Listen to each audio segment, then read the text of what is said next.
Summit team, so it's lift day 2 for me, week 1.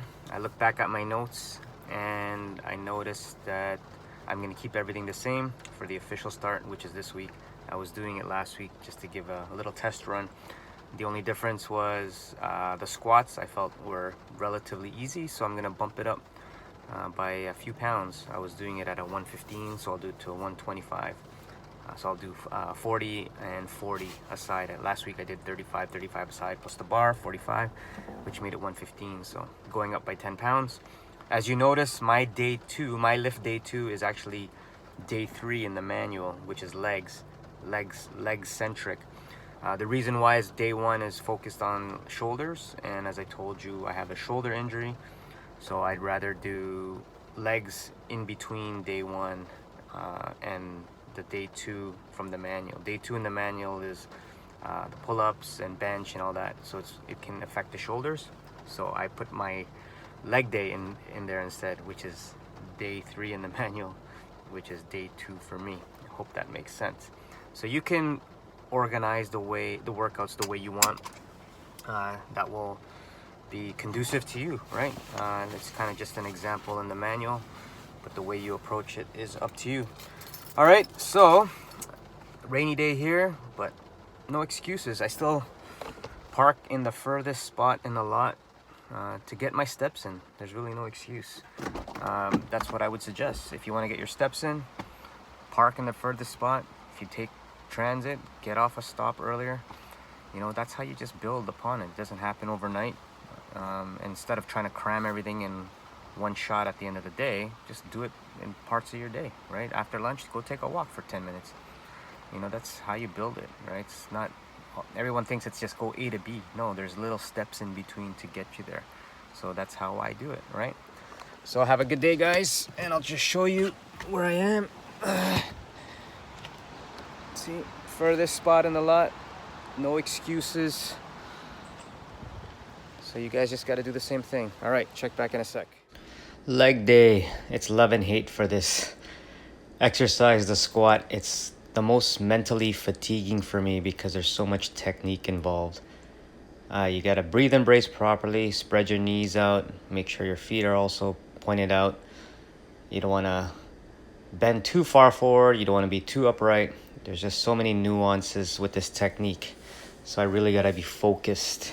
I'll upload some videos soon showing different technical aspects of the squat. Now on Sunday we met up with some of the Summit team, and I was telling them to keep the weight centered across their midfoot. So I use the Iron Path app to show you that. So if you draw a virtual line right now straight down, you could see it hits the middle of my Nike swoosh. So that's roughly around the center of my midfoot, around my midfoot. You want to just focus the weight around that area and have a linear motion going up and down. So that's going to come in time. I suggest you guys try to use that app if possible, if it can help you. And did machine flies, pretty easy. I stuck with the same weight as last week, and I'm pretty confident I can go up realistically and safely for next week. And then I rounded off with barbell shrugs. I normally face the other way, but I just faced forward to show you guys.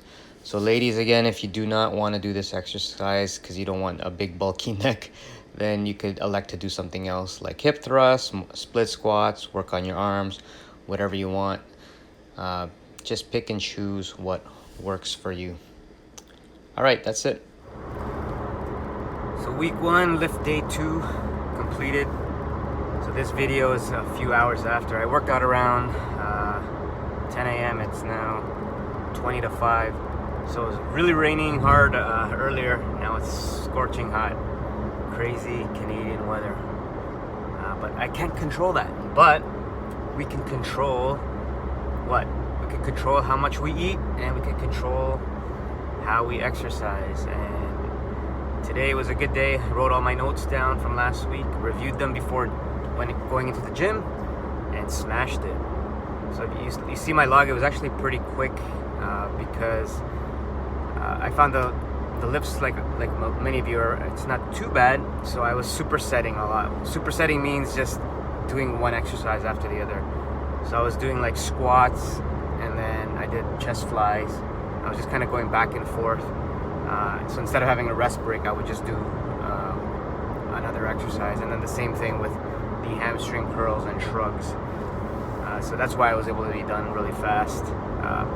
So squats, as you saw in the video, I just tried to post different angles and then showing you how to do it properly. We did a little meetup with some of the Summit team on Sunday, and I was trying to tell them to focus having the weight centered on their midfoot, and if you draw a virtual line from their midfoot up, it would be a straight line.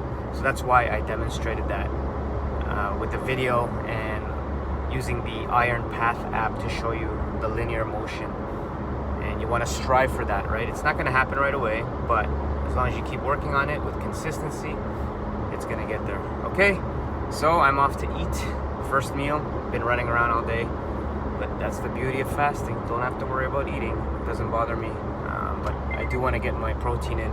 That's the only real challenge when you push off your meals. It's harder to get the protein in, because once you get the protein in, it's harder. You get full, so you won't be able to eat your calories. So that's the dilemma that I have when I do that. All right, so I hope you guys had a great, what day is it today? Wednesday. All right, speak soon.